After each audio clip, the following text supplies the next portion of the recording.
बात सपा के दिग्गज नेता आजम खान की, जिनकी सियासी करियर ढलान की तरफ जाता नजर आ रहा है। एक वक्त ऐसा था जब रामपुर में आजम के सियासी रसूख के चर्चे होते थे, लेकिन अब हालात ऐसे हो गए कि आजम परिवार कुछ बोलना तक नहीं चाहता।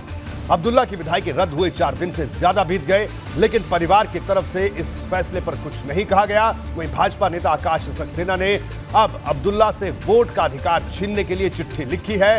इससे पहले आकाश सक्सेना की चिट्ठी पर ही आजम से वोट का अधिकार छीना गया था।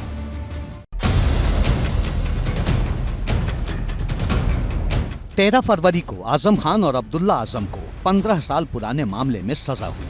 2 दिन बाद यानी 15 फरवरी को अब्दुल्ला की विधायकी रद्द की गई, लेकिन कई घंटे और कई दिन बीत जाने के बाद भी इस पर आजम परिवार खामोश है। ना तो कोई बयान, ना कोई ट्वीट, ना कोई जवाब और ना ही कोई सवाल। ये बात सही है कि मुरादाबाद के एमपी एमएलए कोर्ट से सजा सुनाए जाने के बाद आजम परिवार आगे की कानूनी लड़ाई पर विचार कर रहा है, लेकिन जिस तरह से पूरे परिवार ने खामोशी की चादर ओढ़ रखी है, वो बड़े और चुभने वाले सवाल उठाती है। अब्दुल्ला से पहले उनके पिता आजम खान की भी विधायकी रद्द हुई थी और तब भी पूरा परिवार इसी तरह खामोश था। आजम ने लंबे इंतजार के बाद इशारों इशारों में सिस्टम पर चुभने वाले सवाल उठाए थे और एक बार फिर आजम परिवार से उसी तरह की प्रतिक्रिया का इंतजार है। लेकिन दूसरी तरफ इंतजार इस बात का भी है कि कब स्वार सीट पर उपचुनाव का ऐलान होता है। दरअसल उत्तर प्रदेश में अब 4 सीटों पर जल्द उपचुनाव होंगे, जिसमें विधानसभा की 2 सीटें हैं, जबकि विधान परिषद की भी 2 सीटें। रामपुर की स्वार सीट अब्दुल्ला आजम की विधायकी जाने के बाद खाली हुई है, जबकि सोनभद्र की 96 सीट से विधायक रहे राहुल कोल का हाल ही में निधन हुआ था। उधर लक्ष्मण आचार्य के इस्तीफे के बाद विधान परिषद की सीट पर चुनाव होगा, जबकि बीएल दोहरे के निधन के बाद खाली हुई एमएलसी सीट पर भी चुनाव होना है। आकाश सक्सेना का कहना है कि जिस तरह से आजम खान का वोटिंग राइट खत्म हुआ है, उसी तरह से अब्दुल्ला आजम का वोटिंग राइट भी समाप्त हो जाना चाहिए, क्योंकि अब्दुल्ला आजम को अदालत से सजा हुई है।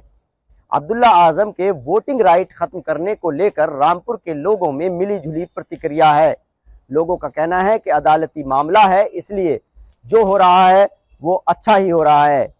रामपुर के लोगों का मानना है कि जो रामपुर के विकास के लिए कार्य करे, ऐसा नेता रामपुर के स्वार विधानसभा सीट को मिलना चाहिए।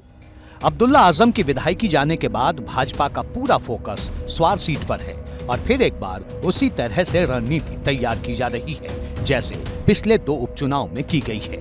आजम खान की सीट पर कब्जा जमाने वाले भाजपा विधायक आकाश सक्सेना ने निर्वाचक रजिस्ट्रेशन अधिकारी को चिट्ठी लिखी है, जिसमें मांग की गई है कि आजम खान की तरह ही अब्दुल्ला आजम से भी वोट का अधिकार छीना जाए, क्योंकि 2 साल की सजा मिलने के बाद वोट का अधिकार छीनने का प्रावधान है।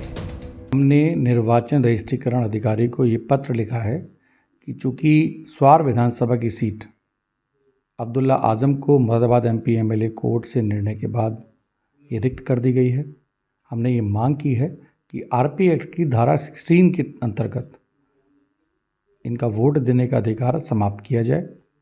हमने मोहम्मद आजम खान का जब ये सज़ा हुई थी तो उस समय भी ये पत्र लिखा था और इनका वोट देने का अधिकार समाप्त किया गया था।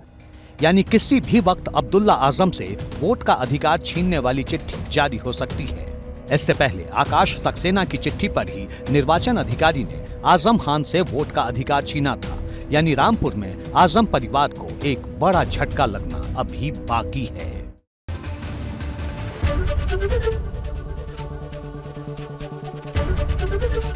एबीपी गंगा, खबर आपकी, जुबान आपकी।